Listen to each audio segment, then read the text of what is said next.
기도하겠습니다. 하나님, 감사합니다.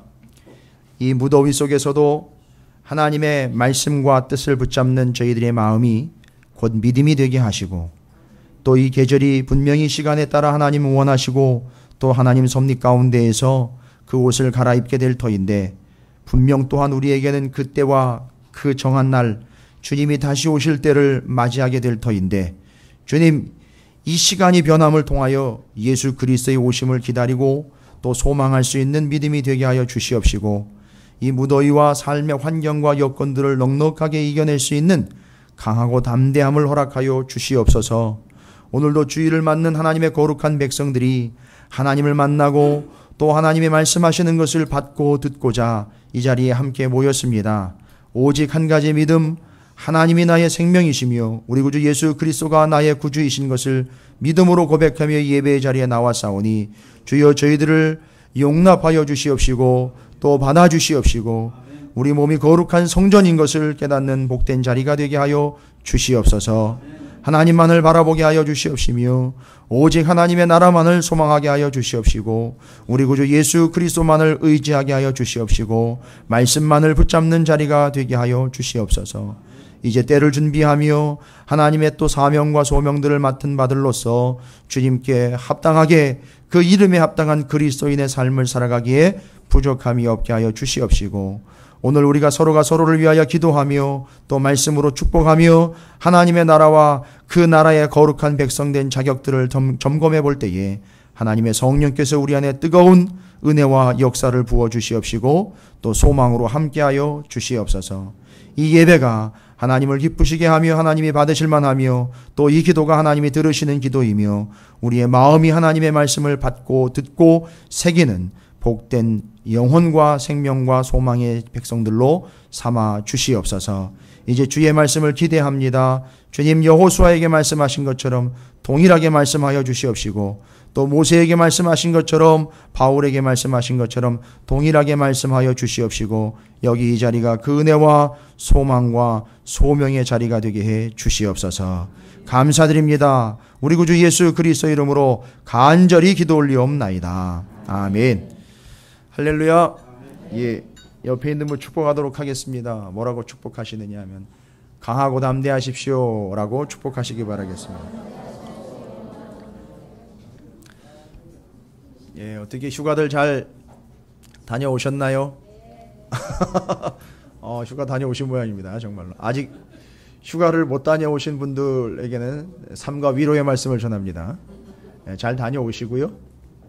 휴가철이라 안 그래도 온 나라가 그냥 휴가 때문에 도로도 그렇고 또 여러 곳곳이 휴가의 여파에 지금 휩싸여 있는데, 제가 이 말씀을 묵상하면서 여호수아서가 이제 새롭게 시작이 되지 않았습니까? 가만히 보니까 정말 휴가가 정말 필요한 사람이 하나 있더라고요. 알고 봤더니 누군가 했다. 이건 뭐 제 자의적인 생각입니다만 정말 여호수아가 정말 휴가가 필요하지 않을까 싶어요. 그 광야 40년 동안 모세를 섬기면서 또 수종 들었다라고 이야기하지 않습니까? 아주 그냥 그림자처럼 쫄쫄 따라다니면서 그거 다 감당하고 또 모세가 보지 못하는 것들을 또 챙겨야 됐고 모세가 당하는 걸 또 같이 당해야 했고 뭐 이러다 보니까 어떻게 보면 지금 조금 세상적인 표현으로 보면 권력 이양 아닙니까? 대권 주자였는데 이 많은 백성들을 다시 또 물려받았으니 이쯤 되면은요, 왜 그런 거 있지 않습니까? 이제 큰일 앞두고 한번 좀 쉬어줘야지 병나지 않는 거. 뭐 그런 거 생각하면 정말 휴가가 필요한 사람은 여호수아가 아닌가 싶습니다. 아무리 젊은 나이지만 좀 휴가가 정말로 필요한 사람은 여호수아가 아닌가. 근데 또 휴가에 대해서 제가 좀 정의를 한번 내려봤어요. 그냥 개인적인 건데 휴가라는 건 그냥 일을 놓고 그냥 마냥 쉬는 게 휴가가 아니라 봤더니만 아닌 걸 놓고 진짜를 잡는 게 휴가가 아닌가 싶어요. 그런 측면에서는 여호수아가 진정한 휴가를 보내는 사람이 아닌가 또 이렇게 또 좀 확인을 해봤습니다. 자, 이제 여러분 모세가 죽고 여호수아가 이스라엘 백성들을 이끌고 가나안 땅으로 이제 넘어가야 됩니다. 요단강을 건너서 들어가야 되는데 여호수아 정말 그럴 만한 자격이 있는 사람인가? 좀 뜬금없는 질문인가요? 그런 리더십과 그런 지도력과 소위 말하면 오늘날 말로 말하자면 자질론이거든요. 리더십에 있어서 그 사람이 정말 흠없고 손색이 없는 차세대 리더로서 모세의 대권을 이어갈 수 있을 만한, 요즘 표현으로 하면 정말 대권 주자로서 흠이 없는 존재인가? 근데 다른 사람들이 봤을 때 당연하지요. 그러니까 그렇게 세워졌겠죠. 이렇게 넘어갈 수 있는 부분인데, 제가 여호수아의 입장에서 여호수아서를 다시 한번 보면서 또 모세 오경을 쭉 다시 정리를 하고 여호수아 준비하면서 여호수아의 입장에서 다시 한번 좀 점검해 봤습니다. 다른 사람이 얘기하는 거 말고요. 만약에 내가 여호수아라면 나는 정말 모세의 대를 이어서 이스라엘과 하나님의 뜻을 그냥 완벽하게 실현해낼 수 있는 그런 완벽하게 준비된 진짜 제대로 된 리더인가, 이끌어갈 수 있는 참 지도자인가. 여러분 죄송하지만 느헤미야도 그렇고 여호수아도 그렇고 성경이 말하려고 하는 것은 지도자론을 말하려고 하는 게 아니라는 걸 알아야 됩니다. 이게 본문 자체와 성경 자체를 우리가 깨워 맞추기 식으로 해서 거기서 필요한 것을 발췌하는 건 좋지만 붙박이로 아예 여호수아나 느헤미야를 리더십을 위한 본문으로 아예 붙박이를 삼아버렸다는 게 좀 아쉬운 점이 있습니다. 근데 여호수아의 입장에서 보면 그래, 나는 당연해. 나는 그럴 만한 자격이 돼. 내가 지금까지 해온 게 얼마나 많은 일이고 큰 일인데 이런 마음이 전혀 전달이 되지 않더라고요. 여호수아의 마음을 좀 읽다 보니까 왜서 그런 생각을 하게 됐느냐 하면, 여러분 여호수아가 겪고 경험한 일들을 보면 죄송합니다. 여호수아가 한 게 없어요. 여호수아가 한 게 없습니다. 모세 때문에 밀렸다 이 개념이 아니라 여호수아 자체도 모세로부터 그 책임감을 물려받은 그 이후로도요, 모세가 한 게 없어요. 뭔 얘기냐 하면, 여러분 모세, 여호수아와 갈렙 또 같이 언급이 되지 않습니까? 근데 여호수아는 여러분이 아시다시피 지금 광야에 출애굽 1세대가 다 죽고 출애굽 2세대 남아있는 백성들이 가나안 땅 들어가면서 유일하게 출애굽해 나온 세대 중에 살아있는 사람이 바로 여호수아와 갈렙이었습니다. 물론 모세나 아론도 마찬가지고요. 근데 여러분 생각해 보십시오. 자기가 지도자가 되고 자기가 이런 하나님의 사명들을 감당해내는데 제일 먼저일 수도 있지만 늘 떠나가지 않는 그의 기억 속에는 출애굽 사건이 늘 떠나가지 않는 겁니다. 제일 첫 번째 유월절 사건, 여러분 기억나시죠? 물론 우리가 겪은 건 아니지만 출애굽할 때 그 소위 말하자면 엉망진창이었던 그들과는 달리 이쪽에는요, 장자들이 살아남아 있는 그 고요한 가정에서 양의 고기를 나눠 먹으면서 구원을 경험했던 그 가정, 그 바로가 확인을 하라고 군사들을 보냈더니만 애굽에서는 곡소리가 나고 난리가 났는데 한쪽에서는 조용하더라는 거죠. 근데 이 조용한 집들의 특징을 다 보니까 그 문에 들어갈 필요도 없이 문에 피가 팔려져 있다는 거죠. 한 22,000마리의 양이 한꺼번에 도살이 되지 않았어요? 죄송합니다. 도살이라는 표현을 쓰면 안 되는데 희생이 되지 않았습니까? 그 22,000, 약 22,000마리의 양으로부터 쫙 뽑아놓은 피를 각 집의 문마다 입구를 다 그 피로 발라놓았던 거죠. 근데 저쪽에서는 곡소리가 나는데 그렇게 피를 발라놓은 집에는 조용하더라는 거죠. 한번 들어가 볼까 보니 거기서 양의 고기를 나누어 먹고 있더라는 거죠. 살았다는 거 아닙니까? 살았으니 먹고 있죠. 또 반대로 이야기하면요, 먹고 사는 거 아닙니까? 이겁니다.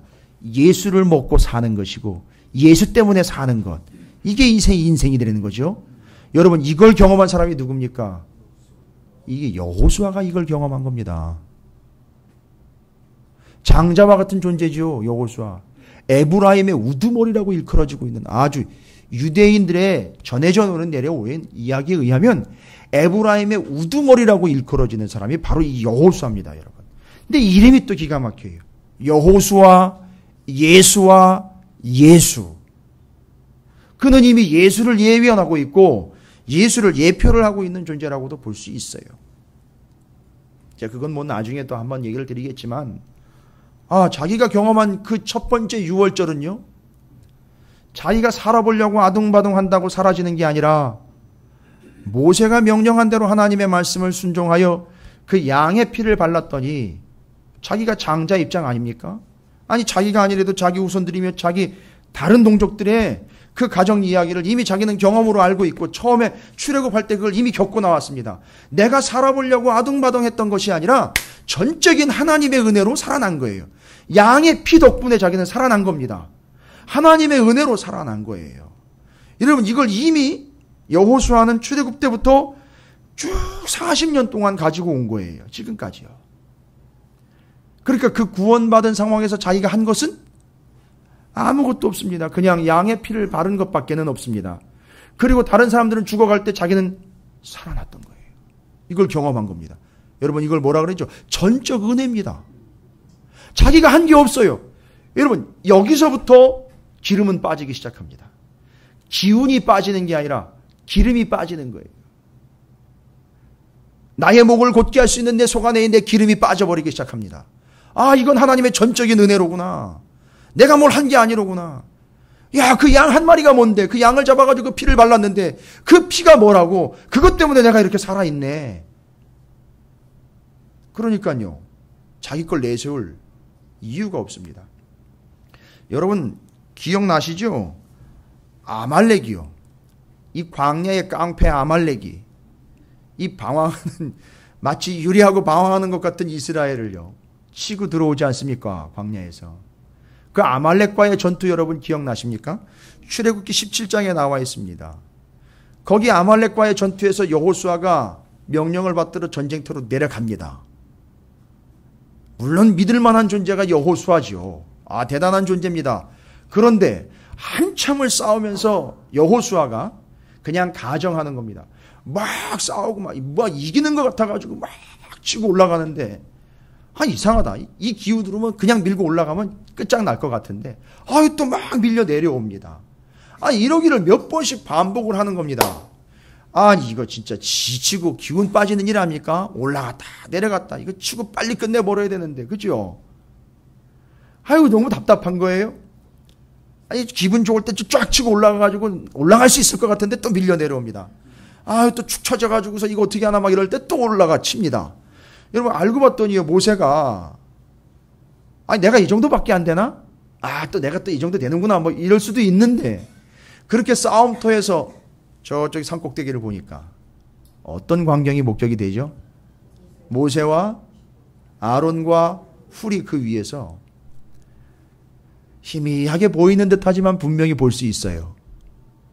자기가 막 치고 올라갈 때 기분 좋아가지고선 막 올라가려고 했는데 갑자기 밀려 내려옵니다. 그때 이건 무슨 일인가 해가지고 딱 봤더니만 올라갔던 손이 내려오고 있어요. 그러다 또 잠깐 또 밀려오니까 여기 집중하다가 또 치고 올라갑니다. 그것도 잠깐 또 힐끗 봤더니만 모세의 손이 올라가 있어요. 여러분, 좀 비참하지 않을까요? 장본인 입장에서는. 나는 싸우느라고 열심히 싸우는데 죽어라 하고 목숨 걸고 여기서 막 치고 올라가고 막 이랬는데 밀려 내려오고 올라갔다 내려갔다 하는데, 가만히 보니까 내가 하는 게 아니라 지금 어떻게 된 겁니까? 형상이? 저 위에서 모세가 손을 들면 내가 올라가는 거고, 모세의 손이 내려오면 밀려 내려오는. 그러니까요, 이 전투는요, 여호수아가 싸우고 있는 것 같지만 실질적으로 승부처는 어디입니까? 모세예요. 모세와 아론과 훌이에요. 그들의 손이 올라가니까 내가 올라가더라는 거예요. 내려오니까 또 밀려 내려오더라는 거죠. 그렇죠. 열심히 싸우는 것 같은데 하는 일이 없어요. 되는 일이 없어요. 내가 하는 게 아니에요. 여러분, 제가 이거 그냥 드리는 얘기가 아닙니다. 지금 여호수아 깎아내리기 아니에요, 지금. 여러분, 이 여호수아서 처음부터 잘못 방향을 잡으시면 맨날 리더십 얘기나 하다 끝냅니다. 근데 그게 아니에요, 지금. 한 가지 더 있습니다. 여러분, 성경에 보면은요, 물론 이제 유대의 전승에 의하면 그 외에도 한두 사람 더 있는 걸로 나와 있지만 성경과 본문에 의하면 하나님이 사람을 위하여 태양을 멈추신 유일한 존재가 누군지 아십니까? 멈춘 존재요. 예, 물론 이제 그 부분에 있어서는 한 사람이 더 지금 여러분이 이렇게 언급해 주신 히스기야라는 인물은 아예 해를 그림자를 거꾸로 가게 만들었잖아요. 그죠? 증거로서. 그런데 태양을 아예 멈춰버린 사건이 있습니다. 여러분 잘 아시다시피 여러분 분명히 여러분 여호수아 10장에 보면 나와 있어요. 여러분 여호수아 10장이 나중에 우리가 살펴볼 본문이긴 하지만 여호수아 10장이 우리 본문상에 있으니까 10장 여러분 그 본문으로 좀 잠깐 가셔서 12절 본문을 가시면은요. 아모리 사람들과의 전투의 내용이네요. 아까는 아말렉과의 전투였죠. 아모리 사람들과의 전투에서 10장 12절에 이렇게 표현합니다. 여호와께서 아모리 사람을 이스라엘 자손에 넘겨주시던 날에 여호수아가 여호와께 아뢰어라고 나와 있죠. 이건 다바라는 말입니다. 그리고 그 다음에 이스라엘의 목전에 이르되 이건 아마르라는 말이에요. 이거 나중에 10장 가면 제가 다바르와 아마르라는 그 차이점과 함께 말씀을 여러분에게 좀 소상하게 전해드릴 기회가 있을 겁니다. 근데 잘 보십시오. 제일 먼저 여호수아가 이 아모리 사람과의 전투에서 하나님 앞에 먼저 뭐를 했죠?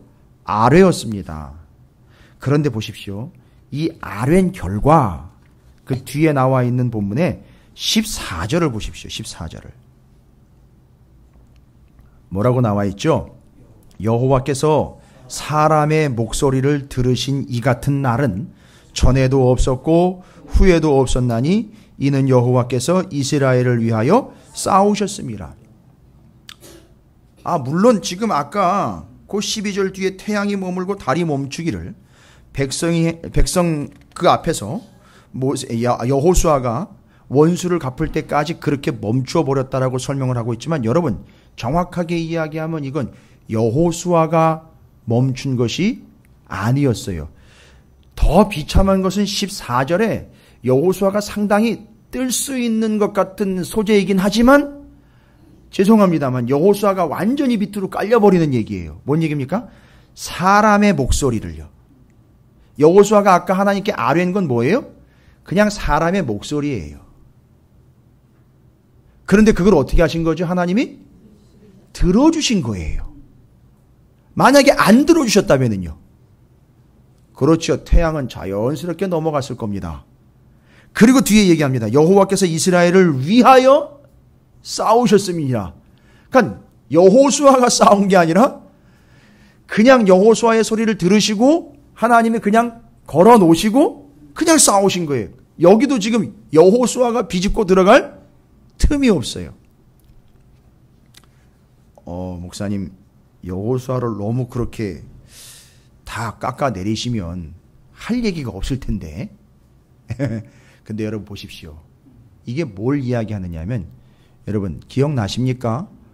왜 모세, 여호수아, 기드온, 사무엘은 왕이 되지 않으려고 노력까지 했는지. 내가 어느 누구의 나귀 새끼 한 마리라도 취한 적이 있느냐? 내가 어느 누구의 나귀 새끼 한 마리를 뇌물로 받아먹은 적이 있느냐? 그죠? 요즘 그것 때문에 난리 아닙니까? 그래서 김영란법이 지금 나오는 거 아니에요. 근데 이 사람들한테 그 법이 필요 없어요. 뇌물 아무나 받습니까? 그래서 심지어 그 사과 상자까지도 없어진다 그래요. 그 사이즈가. 아니 어느 누가 감히 뇌물을 받아먹을 위치에 있겠습니까? 그런데 이들은 그걸 받지 않았. 나귀 새끼 한 마리도 받지 않았다는 거예요. 모세가 그랬고 사무엘이 그랬어요. 얘기를 분명히 던집니다. 나 왕 되려고 하는 거 아닙니다. 내가 어떻게 감히 왕이 됩니까? 아유 하나님 앞에서 왕이 된다니요. 왜요? 하나님이 왕이시라는 걸 알기 때문입니다. 여호수아요. 마찬가지예요 여러분. 여호수아는 이미 눈치가 빠삭한 겁니다. 내가 아니라 모세도 아니라 누구라는 거죠?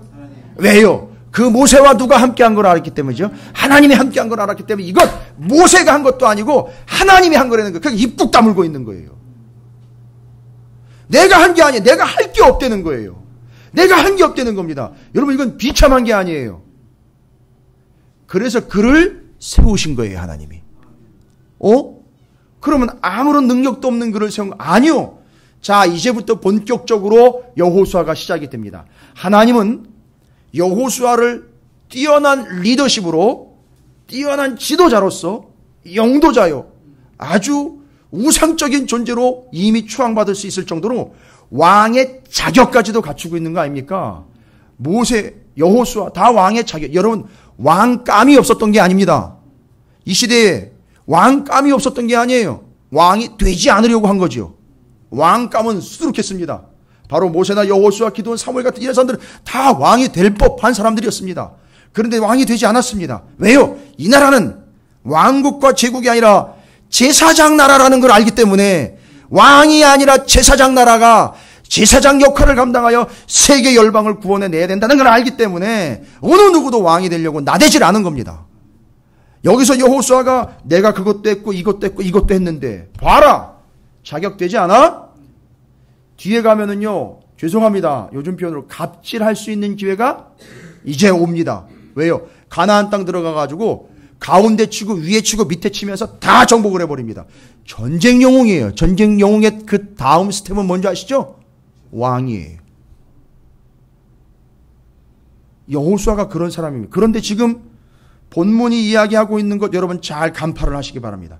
뭡니까? 네가 한 건 없다는 거예요. 너 양의 피, 그 양의 피 한 대접 때문에 네가 살아난 거예요. 심지어는요, 너 그때 아말렉과의 전투 기억나? 네가 올라갔다 내려갔다 했던 그 모든 것들이 다 모세와 아론과 훌이 올라가가지고, 너 기억나지? 손이 올라가니까 너 올라갔어. 손이 내려오니까 너 치고 밀리고 내려왔어. 네가 한 게 없어. 너 태양 멈춘 거, 그거 네가 멈춘 거 아니야. 네 소리, 사람의 소리를 그 이전에도 그 이후에도 들어주신 적이 없는 너의 소리를, 사람의 소리를 그냥 하나님 들어주신 거야. 그 덕에 하나님 그거 걸쳐놓고 하나님이 직접 싸우신 거야. 여러분, 이거 기운 빠지는 얘기 아닙니까? 좀 내가 드러나야 되고 내가 나타나야 되는 거 아닙니까? 지도자라면은요, 그렇게 좀 세워줘야 되는 거 아닙니까? 하나님 좀 이렇게 좀 높이 좀 세워주셔야지 내가 좀 이게 좀 나지요. 그래야 내 말이 먹히고 내가 지도자로서 좀 지도자 빨이 좀 생기죠. 근데 하나님은 정확하게 이야기하면 여호수아서 1장이 승부처가 되는데, 여호수아를 지도자로 만들려고 하신 것이 아니라, 오늘 본문의 말씀대로 정확하게 얘기하면 여호수아를 지도자로 만들려고 하는 게 아니라 여호수아를 하나님이 강하고 담대하게 만들려고 했다는 게 정확한 표현이에요. 여러분, 이 말이 이해가 되시기 바랍니다. 여호수아를 모세와 버금가거나 모세보다 더 빼어난 지도자로 만들려고 하시는 게 아니고요, 여호수아를 너는 네가 하는 것이 아니라 다 내가 하고 그건 전적인 하나님의 은혜였다는 걸 고백하고 그 사람을 그걸 고백하게 만들고는 어떤 존재로 만들려고 원한다고요? 강하고 담대하게. 자, 보십시오. 이 하나님이 하신 걸 내가 했다라고, 내 실력이라고 챙기는 순간 이 사람은 왕이 되는 겁니다. 그죠? 그러나 그걸 빼버리고, 그걸 기름기를 쫙 빼버리고, 그럼 내가 한 게 없네요? 그렇지. 그러니까 내가 너를 이제는 지도자와 앞서는 자요, 능한 자가 아닌 강하고 담대한 자로 만들길 원한다. 왠지 아십니까? 이게 뒤에 나와 있는 평탄하고 형통한 것 때문이에요. 지금 여러분이 강하고 담대한 것과 평탄하고 형통한 것을 잘못 이해하고 있는 부분을 제가 오늘 지적을 하려고 합니다. 우리 오해하는 부분이 있었어요. 강하고 담대하게 하려고 한다는 건 뭡니까? 이건 지도자의 자질이 아닙니다. 여러분, 오해하지 마십시오.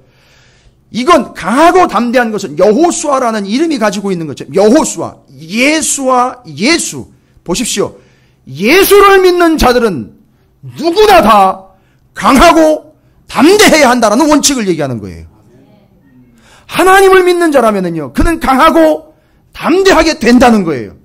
지도자가 된다, 부자가 된다, 영도자가 된다, 권력자가 된다, 권위자가 된다, 이게 아니에요. 하나님을 온전히 믿고 예수를 제대로 영접한 자들은요, 어떻게 되는 겁니까? 강하고 담대한 자가 된다라는 것이 정답입니다. 아멘. 여러분 옆에 있는 분 축복하시기 바랍니다. 아까 그래서 처음에 그렇게 축복한 거예요. 강하고 담대한 자가 되시길 바랍니다. 라고 축복하시기 바랍니다. 자, 그래서요. 여호수아가 지금까지 한 것 없이 다 하나님이 하신 것 다 나와 있지요. 전적 하나님의 은혜다.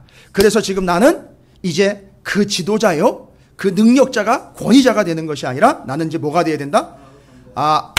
보십시오. 오늘 본문에 보면은요. 그래서 유독 여호수아서의 다른 본문에도요. 이 강하고 담대함이라는 것이 저 뒤에 가서 딱 한 번 나오고요. 여기 계속 1장에서만 다 나와요. 그러니까 지금 여호수아가 앞으로 이스라엘을 이끌어 가려면은요. 모세처럼 빼어난 지도자, 능력자, 권위자나 권력자가 돼서는 안 되고요. 뭐가 돼야 된다고죠?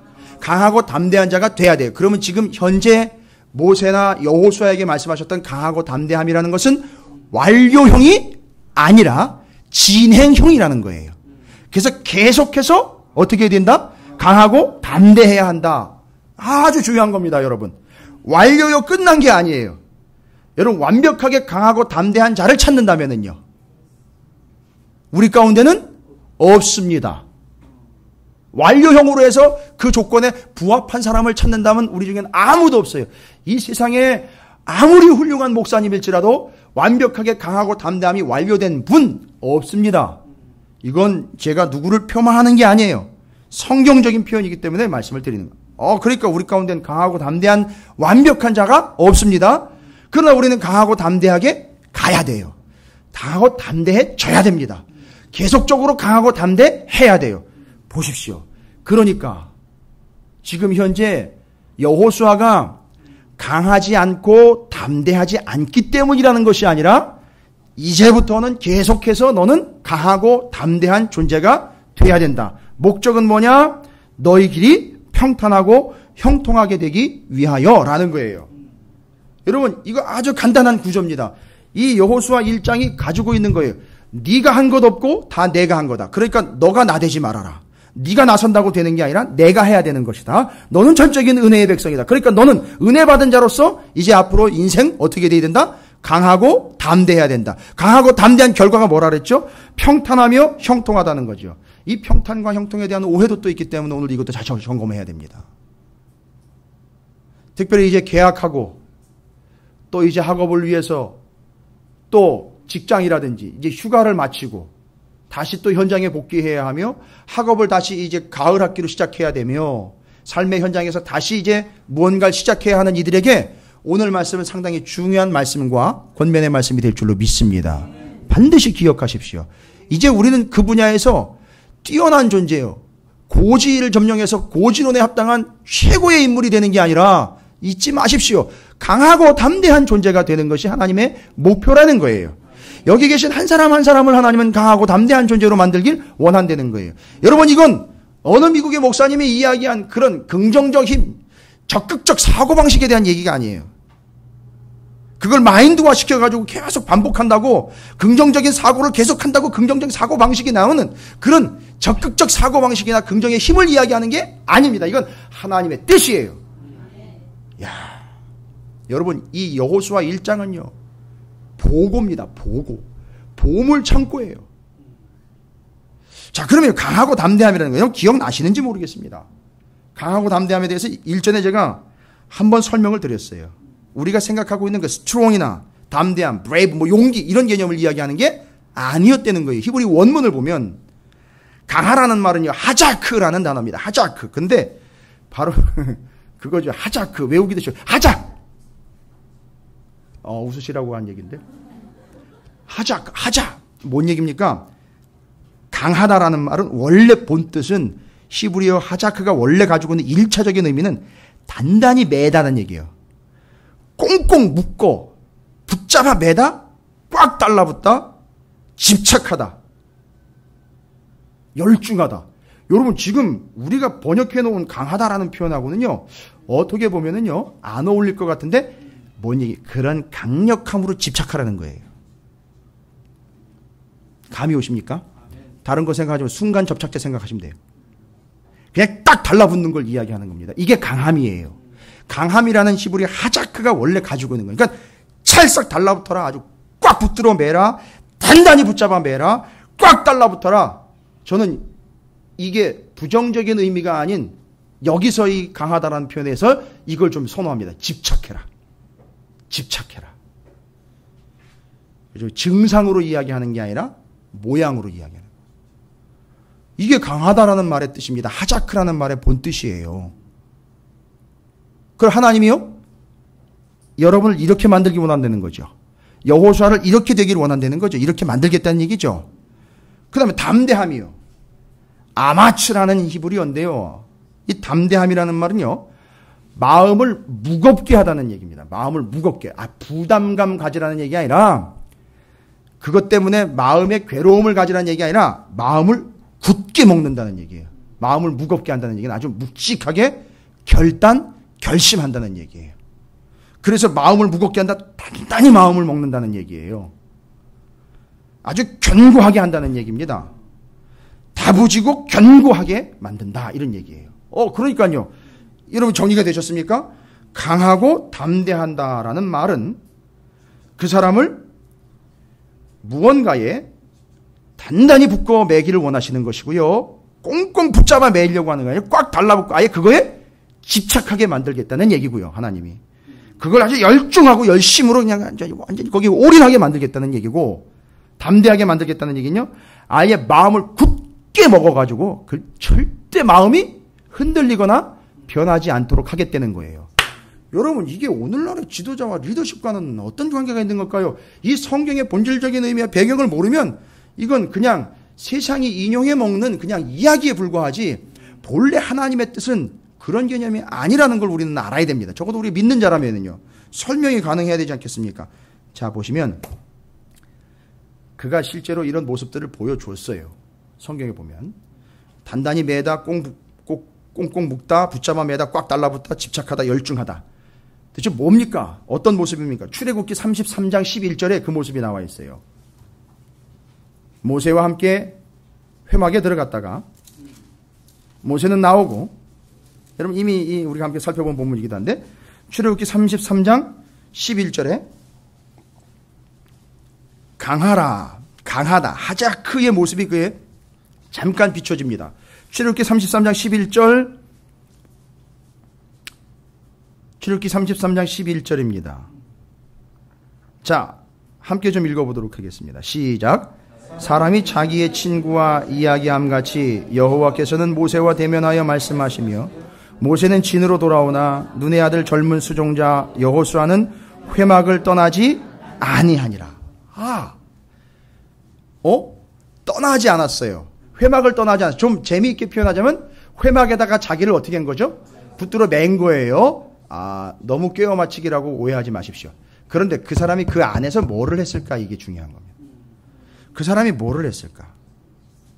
아까 우리가 그 아말렉과의 전투에서 이스라엘 백성들이 손을 들어 이기게 했고 기도했을 때 이긴 이야기가 있죠. 여러분 거기 아말렉과의 전투에서 우리가 살펴보지 않은 게 있는데 바로 그 출애굽기 17장 14절에 뭐라고 나와 있느냐 하면 그 전투가 여호수아에게 실망감이나 나는 아무것도 아니로구나 하는 좌절감을 주려고 했던 게 아니라 목표가 있어요.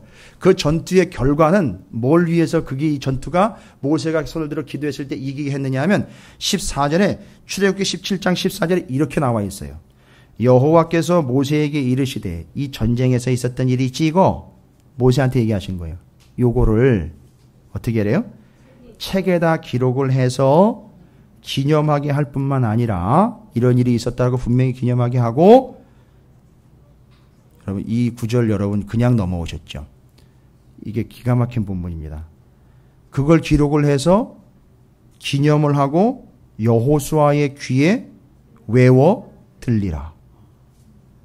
그러니까 지금 이런 단순한 아말렉과의 전투뿐만이 아니라 하나님의 역사를 다 모세가 어떻게 하는 거죠? 기록. 그래서 여러분 모세가 기록한 걸 옆에서 여호수아도 봤기 때문에 여호수아도 여호수아서를 기록할 수 있었던 거예요. 보시면요. 책에 기록하여 기념하게 하고 여호수아의 귀에 외워 들리라. 뭔 얘기입니까? 그럼 여호수아의 귀에 외워 들리는 건 누가 읽어줄 수도 있지만 본인이 어떻게 해야 돼요? 기록한 걸 자기가 보면서 입으로 발음을 내면서 읽으면서 자기가 외울 수 있죠. 감 잡으셨습니까?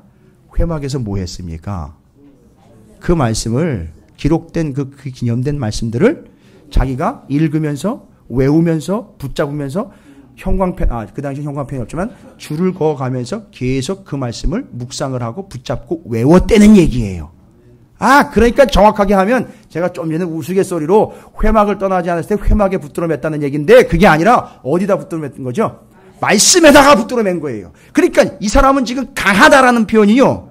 어디에 강한 거냐 하면 말씀에 강한 거예요. 근데 강하다는 게 스트롱이 아니라는 얘기죠. 꽉 붙잡아 매고 얽어매고 집착하고 붙잡는 거예요, 여러분.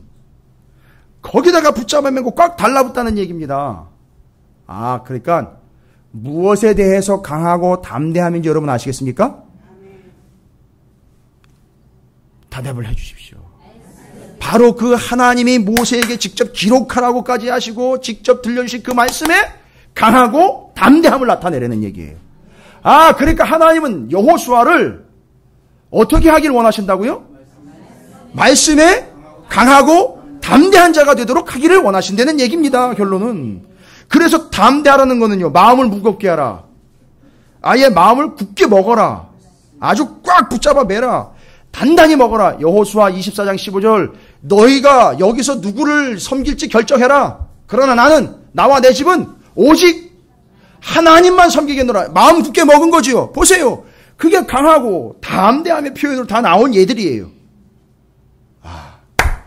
자, 이게 이해가 돼야 오늘 말씀해 보십시오. 여호수아 1장 7절부터 8절에 보면 강하고 담대함의 본질이 해석이 됩니다. 7절 오직 강하고 극히 담대하여 나의 종 모세가 내게 명령한 그 율법을 다 지켜 행하. 여러분 어떻게 해야 지켜 행할 수 있습니까? 그 말씀에 강하고 담대해야 지킬 수 있는 거지요. 그 단순히 쳐들어오는 적들에게 대하여 긍정적 힘, 적극적 사고방식으로 이길 수 있어, 이길 수 있어, 이길 수 있어. 마인드 컨트롤을 가지고 나가는 게 강하고 담대함이 아니고 하나님의 말씀에 대하여 강하고 담대함으로 섰을 때에 그걸 지킬 수 있다는 얘기예요. 그러니까 지금 여기 율법을 다 지켜 행하고 우로나 좌로나 치우치지 말아라. 이건 마음이 굳게 세워져 있는 상태죠. 그냥 말씀에 딱 붙잡혀 있으니까 흔들릴 리가 없는 거죠. 그리하면 어디로 가든지 형통하리라. 조금 이따 얘기 드릴게요. 형통은. 그리고 8절에 나오죠. 이 율법책을 내 입에서 떠나지 말게 하며 아까 뭐라 그랬습니까? 그걸 기록해가지고 귀에 외워 들리라 그랬잖아요. 그러니까 자기가 입으로 계속 중얼중얼 하면서 읽으면서 자기 귀에 들리게끔 외운 겁니다.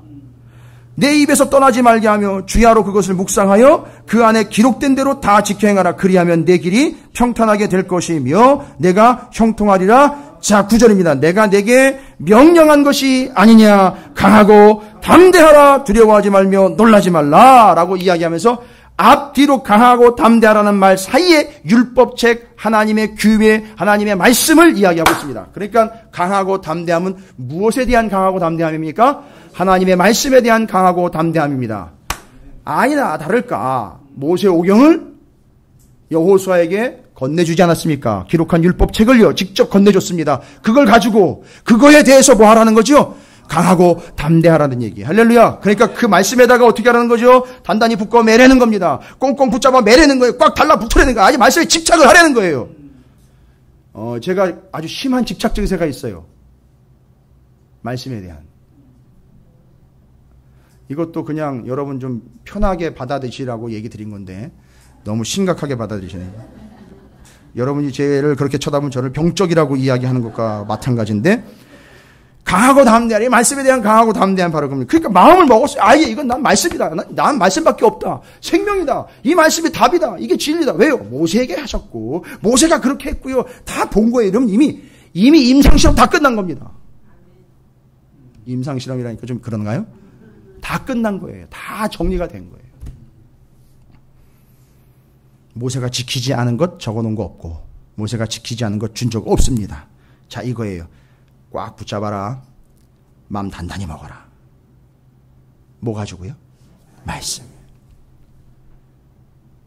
이게 만들려고 하는 거예요. 하나님이 이렇게 만들려고 했던 겁니다.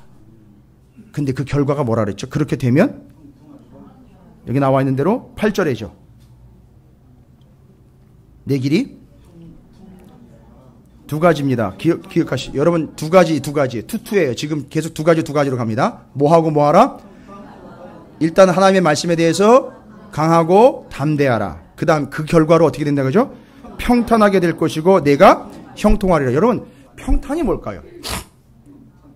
평탄, 형통. 아예 말하기 좋아서 표현이 다 나왔는데 좀 더 본질적인 의미를 여러분 이해하셔야 돼요. 여러분 여기 평탄이라는 말은요.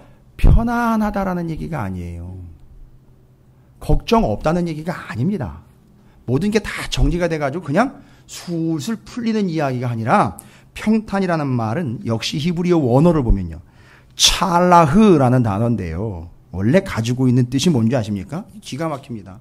아, 그래서 그게 길이 평탄이라는 게 그거구나. 옆에 있는 땅이 평탄이 아니라 길이 평탄이라는 거예요. 그건 길이 난다는 얘기거든요. 이게 감이 오십니까? 길이 평탄하다는 얘기, 길이 난다는 얘기예요. 길이 난다. 그러니까 지금 만약에 숯불이 막 우거졌는데 길이 평탄하게 된다는 얘기는 거기에 뭐가 난다는 거죠?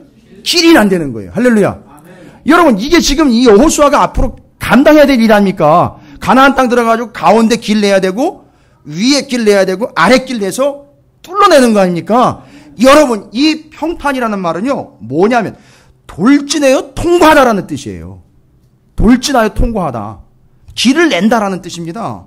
그러니까 관통하여 돌진하고 전진하는 걸 이야기하면 이게 길이 평탄하다는 얘기의 본래 뜻입니다. 그러니까 여호수아가 밟는 곳이 뭐가 되는 거죠? 길이 되고요. 하나님은 약속하셨죠? 너희가 밟는 땅마다 다 너희에게 주겠다 그랬잖아요. 이게 연결이 되십니까? 그러니까 이 평탄이라는 말은 아무 걱정 근심 없이 그냥 편안하게 길 가는 걸 이야기하는 게 아니라 거기 숯불이 우거지고 거기 나무가 우거지고 아무리 돌짝 빠지고 아무리 험해도 어떻게 하면은요 그 길이 평탄하게 되는 거죠? 그렇지요. 강하고 말씀에 대한 강하고 담대함이 있다면 내가 가는 길이 관통되는 길이요 길이 나는 길이 된다는 얘기예요. 뚫고 간다는 얘기입니다. 그러니까 뭐 때문에 그게 이렇게 되는 거죠? 말씀 때문에 되는 거 아닙니까? 할렐루야. 하나님은 지금 이걸 하시려고 이걸 얘기를 하시려고 진땀을 빼고 계시는 겁니다. 지금. 거기다가 형통함이라는 걸까요? 아, 여러분 이건 정말 은혜스러운 단어예요. 형통함이라는 건. 근데 이거를 뭐 하는 일마다 잘 되는 걸로 자꾸 이제 그냥 우리가 이해하기 쉽게 자꾸 만들어 놓으셨다 보니까 좀 어려운데 여러분 히브리어는요. 여기 형통함이라고 표현된 이 히브리어는 사칼이라는 단어예요. 아우 좀 샤프하죠. 사칼이라는 단어인데 여기 형통함이라는 단어랑은 좀 어울리지 않아요. 한글로 이 설명해 놓은 것. 뜻이 뭔지 아십니까? 신중하다, 사력 있다, 바라본다, 관찰력이 있다, 구별할 수 있다, 구분한다, 감찰한다, 아주 능숙하다, 노련하다, 명철하다, 총명하다 뭐 이런 뜻이에요. 그 지금 형통이라는 우리가 일반적으로 이해하고 있는 단어랑은 조금 차이가 있어요. 그건 뭔 얘기입니까?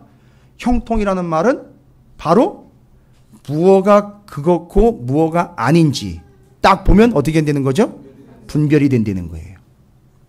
아주 예리한 관찰력을 가지게 된다는 겁니다. 날카로운 분별력을 가지게 된다는 거예요. 판단해낼 수 있다는 거예요. 구별해낼 수 있다는 겁니다. 분별할 수 있다는 얘기예요. 아주 사려가 깊어진다는 거, 아주 신중해진다는 겁니다. 노이로제가 아니라 신중해지고 아주 날카롭게 여기 나오는 사칼처럼 아주 샤프하게 분별해내는 능력이 생기는 걸 갖다가 형통이라는. 그러니까 보십시오. 그러면 평탄함과 형통함이라는 건요. 문제를 뚫고 나가는 관통력이죠. 이걸 요즘 표현으로 하면 추진력이라고 했었잖아요. 그죠? 능력이지 않습니까? 근데 여기 형통함이라는 사칼이라는 말은요. 분별력이지 않습니까? 이해가 되십니까? 이 추진력과 분별력을 가지고 있다면 이 세상에 어느 누가 참된 지도자가 될 수 없을까요? 여러분 이거 노리면 안 됩니다. 이거 노리고 하시면 안 돼요. 이 어마어마한 관통력, 이 어마어마한 추진력과 이 분별력을 누가 갖게 되는 거지요? 여호수아가 갖게 되는 거지요. 어떻게 될 때예요? 무엇에 대해서요? 말씀에 대해서 강하고 담대한 자들이 평탄하며 그 길이 형통하게 된다는 겁니다. 그건 추진력과 관찰력, 분별력이 그렇게 생기게 된다는 거예요. 뚫고 나갑니다. 분별해냅니다. 여러분 이거 나중에 여호수아가 실제 했잖아요. 어떻게 합니까? 관통력이잖아요. 추진력이죠. 뚫고 나가죠. 어떻게 합니까? 가나안 들어가서 죄다 정복하지 않습니까?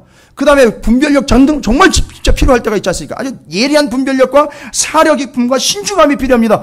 다 정복하고 난 다음에 뭐 해야 됩니까? 민감한 겁니다. 잘못하면 큰일 납니다. 아주 대박 터집니다. 정말 머리 터지는 거예요. 정복하고 난 다음에요. 뭐 했죠? 땅 분배요. 이거 잘못하면 땅 따먹게 돼버리는 거예요, 여러분. 그러니까 거기서 뭐가 필요한 겁니까? 예리한 분별력과 사려 깊음과 깊은 통찰력이 필요한 거예요. 이 바로 평탄함과 형통함이라는 게 어디로부터 오는 거냐? 강하고 담대함으로부터 오는 겁니다. 도대체 무엇에 대한 강하고 담대함이? 하나님의 말씀에 대한 강하고 담대함이 그 길이 형통하게 되며 평탄하게 된다는 것을 이야기해주고 있는 거예요.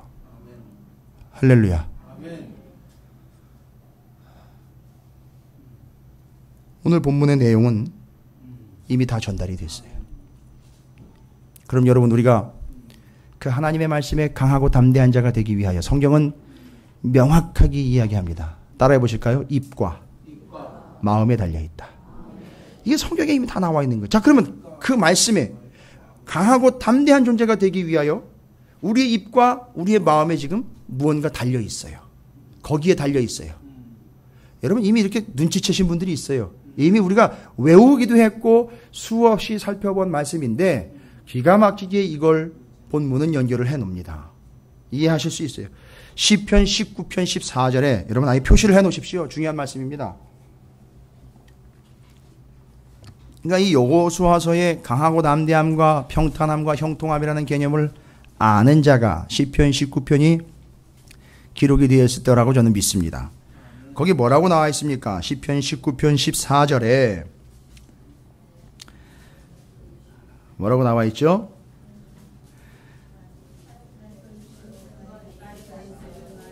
예, 천천히 찾으셔도 됩니다. 예. 천천히 찾으셔도 됩니다. 자, 좀 찾으셨나요, 그러면? 자, 그러면 함께 읽어보도록 하겠습니다. 시작. 나의 반석이시여 나의 구속자이신 여호와여 내 입의 말과 마음의 묵상이 주님 앞에 연락되기를 원하나이다. 지금 뭐와 뭐가 지금 거론이 되고 있죠? 내 입의 말과 내 마음의 묵상이에요. 그러니까 입과 마음에 달려있어요. 제가 왜 입과 마음이라고 얘기했느냐 하면 여호수아 1장 8절에 그 입과 마음이 나와 있어요. 그걸 여호수아 1장 8절에서 여러분 10편 19편 14절과 연결을 해서 정리를 하십시오. 여호수아 1장 8절에서는 이 율법책을 내 어디에요? 입에서. 자, 그러면요 10편 19편 14절과 연결합니다. 입에서 떠나지 말게 한 게 10편 19편 14절대로 이야기하면 뭐가 돼버린 거죠? 예? 내 입의 말이 된 거죠.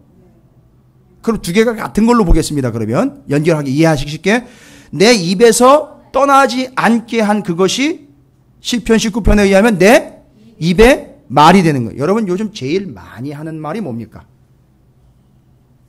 예? 요즘 제일 많이 하시는 말이 뭐예요? 말씀이라는 표현을 제가 안 할게요. 그냥 말이라고 할게요. 제일 많이 하는 말이 뭡니까? 더워 죽겠네? 짜증나 죽겠네? 신앙생활 하기 정말 힘들어 죽겠네? 입의 말. 여러분 말이라 하면요 그냥 막 정말로 우리의 생각으로 해서 나오는 거를 말이라고 하지 않습니까? 그런데 그 입의 말이 뭐가 되는 거죠? 내 입에서 이 율법책을 내 입에서 떠나지 말게 하며라는 거니까 그 입의 말이 뭐가 돼야 되는 거죠? 그 율법책이 돼야 되는 거, 말씀이 돼야 되는 거지 않습니까? 의도적으로라도요. 아니 의식적으로 아니 여러분이 정말 믿는 자라면 내 입에서 나오는 모든 말이 뭐가 돼야 되는 거죠? 말씀이 돼야 되는 거죠. 목사님 참 이상적인 얘기를 하시네요. 아니요. 강하고 담대함이라는 것은 그래서 오는 거예요. 그냥 오는 게 아닙니다. 그래서 우리가 성경 이야기를 함께 나누는 이유고요. 오후 시간에 성경 통독을 하면서 그걸 스토리라인으로 여러분에게 제가 나누어 드리는 이유가 바로 이거예요. 왜요? 내 입에서 그 이야기가 나와서 그것이 내 얘기나 세상 이야기나 세상 스토리가 아니라 하나님의 말씀이 돼야 되기 때문에 그래서 아예 내 입에서 나오는 게 뭐가 되는 거죠? 그 입의 말이 곧 하나님 말씀이 되는 것. 그게 바로 나를 어떻게 하는 거죠? 하나님의 말씀에다가 묶어배서 나를 강하고 담대하게 하는 비법 중에 하나라는 거죠. 습관이 돼야 되는 거잖아요. 여러분 아시다시피 그 유명한 알렉산더 대왕 필리포스 2세의 아들 헬라 제국을 건설한 이 알렉산더는요. 그 아버지 필리포스 2세가 어마어마한 교육을 했다고 제가 말씀드렸어요. 아리스토텔레스라는 철학가를 붙여가지고요. 어려서부터 어마무시한 정말 무지무지한 독서량을 가지고 있었던 사람이 바로 알렉산더예요. 그래서 알렉산더가 이 황제가 되자마자 제국의 제왕이 되자마자 알렉산드리아에 아주 세계적으로 제일 큰 뭐를 만들었죠? 도서관을 만들었어요. 그래서 그 도서관 덕분에 헬라 제국의 프톨레미 왕조가 대권을 이어가면서 그 프톨레미 2세가 거기서 히브리의 유대인들의 옛날 율법서를 원어를 번역을 해가지고 헬라어로 번역을 해낸 성경이 그 70인역이 나오게 되는 배경이 됩니다. 그 알렉산더 도서관 때문에요. 그런데 그 알렉산더라는 대왕이요. 얼마나 독서광인지 전쟁 중에 나가도요. 책을 꼭 가지고 가가지고 저녁이면 꼭 독서를 하고 자고 필요할 때마다 시간을 내서 독서를 했다고 그래요. 아주 유명한 독서광입니다. 근데 성경에 보면은요. 정말 그에 못지않은 독서광이 하나 있었습니다. 근데 그의 손에는 모세오경의 율법책이 들려져 있었죠. 다른 책이 아니라 그걸 주 야로 묵상하면서 그 전쟁통에도 읽고 출발하고 들어와서 읽고 정리를 하는 바로 여호수아가 그 사람이었습니다. 이건 연결이 되는 겁니다. 이건 학자들도 이야기한 거예요. 그 뒷이야기들을 다 정리를 해서 정리가 다 되는 겁니다. 바로 그래서 여호수아는 강하고 담대하게 되는 비법이 뭔지를 알아요. 아니 방법이 뭔지를 압니다. 하나님은 나를 어떻게 강하고 담대하게 하실지 알고 있어요. 내 입의 말이 다 뭐가 되도록요? 말씀이 되도록요. 여러분 정말 의식하시며 사시기 바랍니다. 내 입에서 어떤 말이 나오는지 그걸 의식하시며 사시기 바랍니다. 우리 가운데 정말 강하고 담대한 자들이 분명히 나오게 될 줄로 믿습니다. 그거는 하나님의 말씀 때문일 거예요. 그 입의 말이 하나님의 말씀이 됐을 때 여러분이 강하고 담대한 존재가 될 줄로 믿습니다. 그 강하고 담대함의 결과는 뭐라 했죠? 평탄이지요. 형통이라 그랬죠? 근데 그게 잘 먹고 잘 사는 게 아니라 문제를 뚝 뚫어내고 분별해낼 수 있는요. 추진력과 분별력이 생기는 겁니다. 여러분 우리 청년들 기억하십시오. 내가 청년들을 따로 모아놓고 따로 교육을 할 필요 없이 이 자리에서 제가 얘기합니다. 정말 분별력과 관찰력, 통찰력, 추진력 어디로부터 오는지 아십니까? 대기업의 CEO들로부터 나오는 게 아니에요. 하나님의 말씀으로부터 나온다는 겁니다. 잊지 마십시오. 어려서부터 승부가 나게 돼 있어요. 그래서 어려서부터 말씀을 붙잡은 친구들은 추진력과 분별력을 가지게 된다는 거예요. 그건 강하고 담대함이라는 겁니다. 그것이 평탄함과 형통함으로 나타나게 되어 있습니다. 그래서 제가 목숨 걸고 우리 어린 친구들에게 말씀을 가르치는 것이고 우리가 통성역하게 한번 해봅시다 라고 모이고 함께 나눠서 말씀을 붙잡읍시다 라고 부탁을 드리는 이유가 바로 거기 있는 거예요. 승부는 이미 갈려 있어요. 우리 교회는 이미 시작이 됐어요. 그래서 저희 교회는 가능성이 있다고 봅니다. 기대가 있어요. 소망이 있습니다. 여러분 강하고 담대하시기 바랍니다. 무엇에 대한 강하고 담대함인지 확인하시기 바랍니다. 그리고 그 입의 말이요. 아예 그냥 외워 읽듯이 여호수아가 외워 읽듯이 그 입의 말에 말씀이 되게 했던 것처럼 그 다음에는요. 마음에 보십시오. 떠나게 말게 하며 주야로 그것을 묵상한다 그랬죠. 묵상은 어디입니까? 마음에서 이루어지는 거예요. 여러분 이걸 굳이 이야기하자면 묵상 아트라는 히브리어인데 결국 알아내다 이런 뜻이에요. 결국 알아내다. 아예 경험을 해가지고 맛보아하는 거예요. 자 그러면요. 입의 말이 돼서 계속 그 말씀을 의식적으로도 내내며 나누면서 선포하면서 또 전하면서 입에서 말씀이 떠나가지 않도록 하는 건데 그것이 어떻게 되어버리냐면 나중에 이 마음에서 그 말씀이 어떻게 된다고요? 결국은 알아지게 되는 거예요. 그게 묵상의 결론입니다, 여러분. 이해하는 걸로 아니라 결국 그 말씀이 알아지게 되는 거예요. 터득하게 되는 겁니다. 아, 이거였구나 라고 삶에서 알아지게 되는 거. 그게 묵상의 결론이에요. 그래서 그 입의 말, 마음의 묵상, 그것을 계속함으로 우리는 강하고 담대한 존재가 된다는 거죠. 그런 사람들의 인생이 평탄이요? 형통이 된다는 겁니다. 여러분, 잘 정리하십시오. 또 다시 시간 지나면 헷갈려 버릴 수도 있어요. 왜냐하면 많은 이들이 그냥 그 의미 문자 그대로만 이해를 하기 때문입니다. 근데 제가 아무리 봐도 여호수아는 두려워 떨고 있고 쫄고 있기 때문에 문제가 아닌 하나님이 아예 작정을 했어요. 강하고 담대하게 만들려고 작정을 했습니다. 정말 여호수아는 모세보다 어떤 측면에서는 더 복받은 사람이에요. 왜요? 모세는 땀을 흘리면서 기록을 했잖아요, 말씀을. 근데 이건 여호수아는요, 그걸 받았잖아요. 아, 잘 보십시오. 기록된 바를 이미 가지고 사역에 들어갑니다. 이거 누구랑 비슷하죠? 기록된 바를 가지고 사역에 들어갑니다. 사람은 죽어서 자기 기록을 남기고 한다는데 이 사람은요, 기록된 바 하나님의 말씀을 가지고 사역에 들어갑니다. 이게 누구 얘기죠? 그렇죠. 기록된 39권의 구약 성경에 기록된 바 하나님의 말씀을 가지고 이미 자신에 대해서 기록한 말씀을 가지고 이미 주님은 이 땅에서의 사역을 시작하신 겁니다. 이 여호수아랑 많이 닮아 있어요. 또 누가 잘못 들으면 어거지로 끼워 맞추는 거라고 할 수 있겠는데 아닙니다. 정말 이름값 하고 있는 겁니다. 예수님은 죽어서 기록을 남긴 게 아니라 이미 기록된 말을 가지고 오신 분이에요.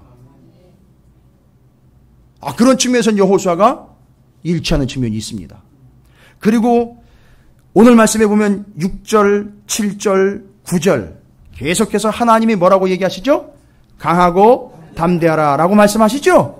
그러니까 이거는 그렇지 않은데 자꾸 그렇게 하라고 암시를 주시는 게 아니라 내가 그렇게 하겠다는 거예요. 너 말씀 받았잖아.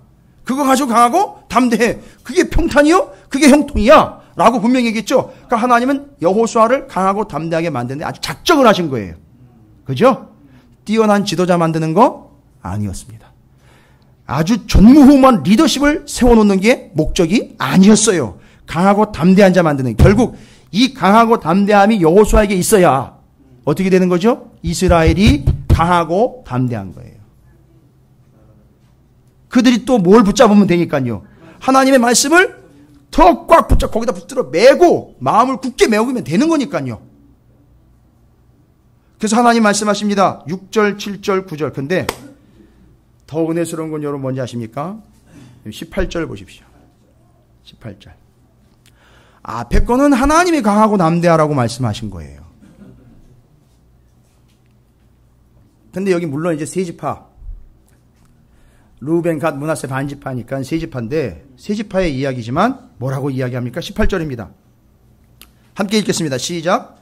누구든지 당신의 명령을 거역하며 당신의 말씀을 순종하지 아니하는 자는 죽임을 당하리니 오직 강하고 담대하소서. 할렐루야. 여러분 와우 해주십시오. 아니 이 백성이요, 루벤, 갓, 므낫세 반지파가요, 뭘 알고 이 하나님의 표현, 강하고 담대하라는 표현을 감히 인간 주제에 여호수아에게 축복의 말로 주는 걸까요? 여러분 감이 오셨습니까? 우리는 그냥 말씀하신 대로 그냥 그렇게 순종하겠습니다. 그러니 당신은 강하고 담대하십시오. 이게 정리가 안 되면은요, 적극적으로 사고하십시오. 긍정적으로 사고하십시오. 좋게 보십시오. 좋은 게 좋은 겁니다. 마인드 컨트롤 잘 하셔서 마음을 잘 컨트롤 하십시오. 이 얘기가 아닌 거잖아요. 지금 하나님이 말씀하신 걸 그대로 지금 흉내내고 있는 거예요. 이스라엘이요. 뭐라고 얘기한 거죠? 강하고 담대하십시오. 뭐 하라는 얘기입니까, 여러분? 그렇죠. 우리는 그냥 그대로 갑니다. 말씀 저희들을 어기거나 외면하지 않고 그냥 순종하고 갑니다. 그러니까 여호수아 당신은 뭐 하십시오? 오직 말씀에만 메인바 되어서 말씀 연구 열심히 하시고요. 말씀 계속해서 붙잡으시고요. 말씀 하시는 거, 그 하나님의 말씀 받는 거, 말씀 지켜가는 거에만 집중하십시오. 우리는 그래도 따라가겠습니다. 할렐루야. 이거 찾으시는 교회 얘기 같아가지고 제가. 아닌가요? 아니, 그럼 내년도 목회 계획에 반영할게요. 그러면 적당히 강하고 적당히 담대하게. 여러분, 조심하십시오. 우리 서로 조심해야 됩니다. 우리 민족의 교회가 지금까지 어떤 길을 걸어왔는지를 우리는 여기서 볼 수 있어요. 목사님! 말씀 준비 열심히 하십시오. 저희는 순종하며 갑니다. 여러분, 이게 그냥 목사를 높여주거나 목사를 추종하는 세력들의 얘기가 아니에요. 교회에서 성도들이 우리가 해야 되는 일입니다. 목사님, 우리는 그냥 말씀 따라갑니다. 그러니까 그 말씀에 집중하시고요. 절대 말씀에서 놓지 마시고 말씀 끝까지 붙잡고 가십시오. 이게 뭔 얘기예요? 강하고 담대하십시오라는 얘기였던 거예요. 왜야? 그게 우리가 사는 길이니까요. 라고 지금 이 지파들이 이야기해주고 있는 거예요. 여러분, 저는 여러분이 저에게 그렇게 얘기해 주시는 걸 제가 듣고 싶어요. 우리의 성도들이, 민족의 교회의 성도들이요, 우리 목사님들과 영적 지도자들이 그런 얘기를 해주기를 부탁을 드립니다. 그건 교만하거나 건방진 게 아니에요. 목사님 강하고 담대하십시오. 그 얘기를 또 잘못 들어가지고 그래요? 내 마음대로 하면 되겠네요 이제. 이게 아니라는 거죠.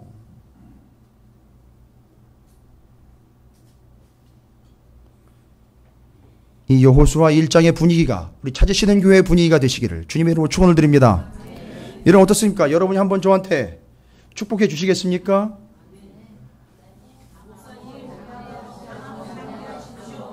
아멘. 순종하겠습니다.